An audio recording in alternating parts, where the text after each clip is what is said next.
গল্পের নাম অপেক্ষার শেষ বিকেল। লিখছেন বাঁধন বিশ্বাস, বান্টি।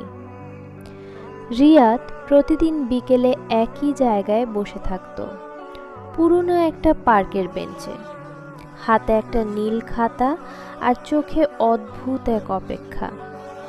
লোকজন ভাবত সে হয়তো কবি, কিন্তু আসলে সে অপেক্ষা করতে একজন মানুষের জন্য, মেহজাবিন।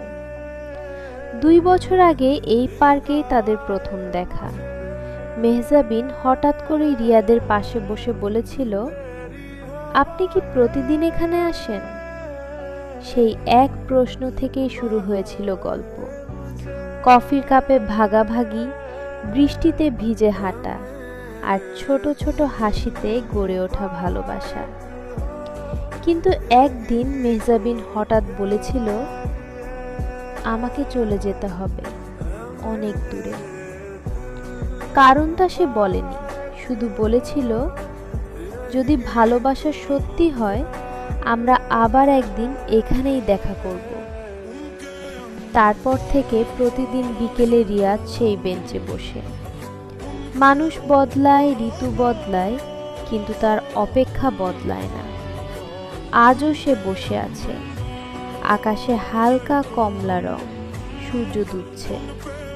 হঠাৎ পাশ থেকে একটা কণ্ঠ ভেসে এলো, আপনি কি এখনো প্রতিদিন এখানে আসেন?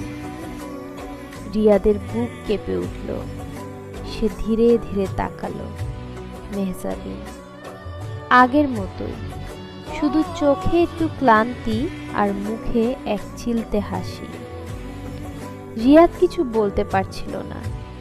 মেহজাবিন বসে পড়ল তার পাশে, বলল, আমি ফিরে এসেছি, কারণ আমার ভালোবাসা এখানেই ছিল। রিয়াদ হেসে বলল, আমি জানতাম তুমি আসবে। সেদিন সূর্য ডুবেছিল, কিন্তু তাদের গল্পটা আবার নতুন করে শুরু হয়েছিল। শেষ কথা, সত্যিকারের ভালোবাসা কখনো হারিয়ে যায় না, শুধু একটু সময় নেয় আবার ফিরে আসার জন্য।